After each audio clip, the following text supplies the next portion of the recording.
നമസ്കാരം. ജനുവരി 27 തിങ്കളാഴ്ച കൃഷ്ണപക്ഷ ത്രയോദശിയാണ്. ത്രയോദശി വ്രതമെടുക്കുന്നവർ ശ്രദ്ധിക്കേണ്ട ചില കാര്യങ്ങളെക്കുറിച്ച് പറയാനാണ് ഈ വീഡിയോ ചെയ്യുന്നത്. ഏതൊരു വ്രതമെടുത്താലും ഒന്നാമതായി വേണ്ടത് ശരീരത്തിൻ്റെയും മനസ്സിൻ്റെയും ശുദ്ധിയും ഭക്തിയുമാണ്. മറ്റേതൊരു വ്രതം പോലെ തന്നെ ഈ പ്രദോഷവ്രതത്തിനും തലേ ദിവസം ഒരിക്കൽ മാത്രം അരിയാഹാരം കഴിക്കുക, ബാക്കി 2 നേരവും പഴം, പുഴുക്ക് ഇവയൊക്കെ കഴിക്കാം. സാധാരണയായിട്ട് തലേ ദിവസം സന്ധ്യ മുതൽ പിറ്റേ ദിവസം സന്ധ്യ വരെ ആഹാരം പാടില്ല, ജലപാനം പാടില്ല എന്നൊക്കെയാണ് പഴമക്കാർ പറയുന്നത്. പക്ഷേ ഇന്നത്തെ നമ്മുടെ മാറിയ ജീവിത രീതിയിൽ ഇത് എല്ലാവർക്കും ഉൾക്കൊള്ളാൻ കഴിഞ്ഞു എന്ന് വരില്ല.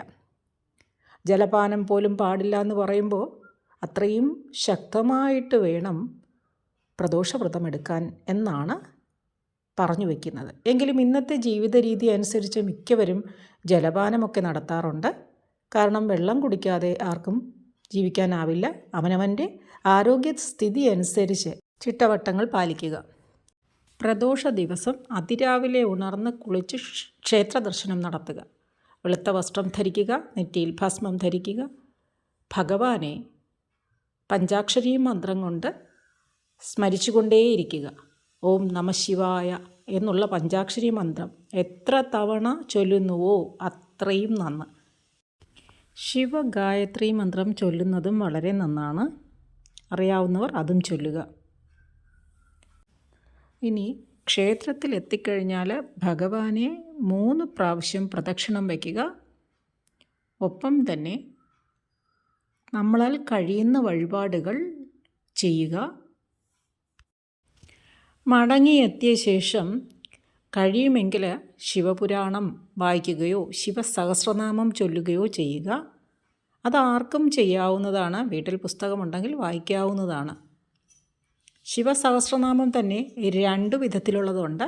അതിൽ വളരെ എളുപ്പമുള്ള സഹസ്രനാമം തന്നെയാണ് സാധാരണ ശിവപുരാണങ്ങൾക്കുള്ളിൽ ഉൾക്കൊള്ളിച്ചിരിക്കുന്നത്. അത് ചൊല്ലാൻ വളരെ എളുപ്പമാണ്. ഇനി ശ്രദ്ധിക്കേണ്ട മറ്റൊരു പ്രധാന കാര്യം, രാവിലെ ക്ഷേത്രത്തിൽ ചെല്ലുമ്പോൾ നമുക്ക് തരുന്ന തീർത്ഥം അത് സേവിക്കാൻ പാടില്ല എന്നാണ് പറയാറുള്ളത്. വൈകുന്നേരത്തെ പൂജ കഴിഞ്ഞതിന് ശേഷം മാത്രമേ അന്നത്തെ ദിവസം തീർത്ഥം സേവിക്കാൻ പാടുള്ളൂ എന്നാണ് പറഞ്ഞു കേട്ടിട്ടുള്ളത്. അതുകൊണ്ട് തന്നെ കാലത്ത് തീർത്ഥം കയ്യിൽ തരുമ്പോൾ അത് നെറുകയിൽ തളിക്കുക മാത്രമേ ആവാവൂ. അന്നത്തെ ദിവസം ശ്രദ്ധിക്കേണ്ട മറ്റൊരു കാര്യം, പകലുറക്കം പാടില്ല. കഴിയുന്നതും ഈശ്വര ചിന്തയോടെ ആ ദിവസം മുഴുവൻ കഴിച്ചു കൂട്ടുക. കഴിയുന്നതും സംസാരം ഒഴിവാക്കുക. മറ്റുള്ളവരെ കുറ്റം പറയാതിരിക്കുക. സ്വന്തം നാവുകൊണ്ട് മറ്റുള്ളവരെ ദുഷിച്ച് പറയാതിരിക്കുക. ഏറ്റവും അത്യാവശ്യവും അതാണ്. വൈകുന്നേരം വീണ്ടും കുളിച്ച് ക്ഷേത്രദർശനം നടത്തുക. കഴിയുമെങ്കിൽ പ്രദോഷ പൂജ കണ്ട് തൊഴാൻ ശ്രമിക്കുക. ഏറ്റവും പ്രധാനപ്പെട്ടൊരു കാര്യം പ്രദോഷ പൂജ കണ്ട് തൊഴുക എന്നുള്ളതാണ്. ഒപ്പം തന്നെ നമ്മളാൽ കഴിയുന്ന വഴിപാടുകൾ ചെയ്യുക. ഇനി ഒരു വഴിപാടും ചെയ്യാൻ കഴിഞ്ഞില്ല എങ്കിൽ പോലും വിഷമിക്കേണ്ട കാര്യമില്ല. ഇനി ചെയ്യാൻ കഴിയുന്നവർ ഭഗവാന് കരിക്ക്, പഴം ഇവ നേദ്യം നടത്താം. ധാര നടത്തുന്നത് അത്യുത്തമമാണ്. കൂവളമാല സമർപ്പിച്ച് പിൻവിളക്ക് വഴിപാട് നടത്താം. ഇതൊക്കെ ഭഗവാന് ഏറ്റവും പ്രിയപ്പെട്ട വഴിപാടുകളാണ്. ഇതെല്ലാം നമുക്ക് നടത്താം. ഭഗവാന്റെ പൂജ കണ്ട് തൊഴാം.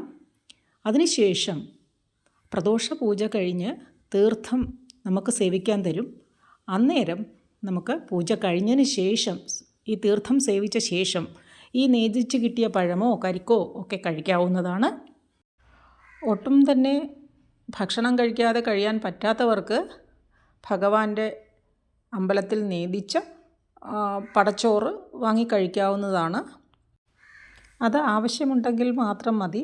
ഇല്ലാത്തവർ ഇതുപോലെ പഴം, കരിക്ക് എന്നിവ കഴിച്ച ശേഷം അന്നത്തെ ദിവസം കഴിച്ചു കൂട്ടാം.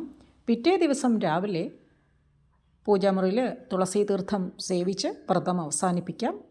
ഒരു കാര്യം മാത്രം പ്രത്യേകം ശ്രദ്ധിക്കുക. പിറ്റേ ദിവസം വ്രതം അവസാനിപ്പിച്ച ഉടനെ ചെന്ന് മത്സ്യമാംസാദികൾ കൂട്ടി ആഹാരം കഴിക്കാതിരിക്കുക. ഇത്തവണത്തെ പ്രദോഷവ്രതം തിങ്കളാഴ്ചയായതിനാൽ അതിനെ സോമപ്രദോഷം എന്നും അറിയപ്പെടുന്നുണ്ട്.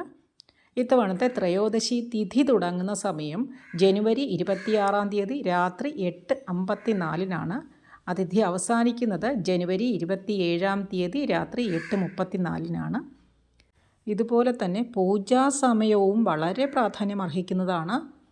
ഇത്തവണത്തെ പൂജാസമയം എന്ന് പറയുന്നത് ജനുവരി 27 തിങ്കളാഴ്ച വൈകുന്നേരം 5:56 മുതൽ 8:34 വരെയാണ്.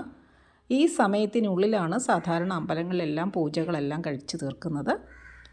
വർഷങ്ങളായി പ്രദോഷവ്രതം എടുക്കുന്ന ഒരാളെന്ന നിലയിൽ എനിക്കറിയാവുന്ന കാര്യങ്ങൾ ഞാൻ നിങ്ങളുമായി പങ്കുവച്ചു എന്നേ ഉള്ളൂ. ഇനി ഇതിനകത്ത് എന്തെങ്കിലും പോരായ്മകളുണ്ടോ എന്നെനിക്കറിയില്ല. എനിക്കറിയാവുന്നതുപോലെ ഞാൻ എല്ലാ പ്രാവശ്യവും പ്രദോഷവ്രതം കൊള്ളാറുണ്ട്. ഇനി അഥവാ അമ്പലത്തിൽ പോകാൻ പറ്റാത്തൊരു സാഹചര്യം ഉണ്ടായാൽ പോലും എൻ്റെ വീട്ടിൽ ഞാൻ ഭഗവാന് എന്നെക്കൊണ്ട് കഴിയുന്ന പോലുള്ള പൂജകൾ ചെയ്യാറുണ്ട്. ഒരു ഗ്ലാസ് പാലെങ്കിലും കാച്ചി മുന്നിൽ വെക്കാറുണ്ട്.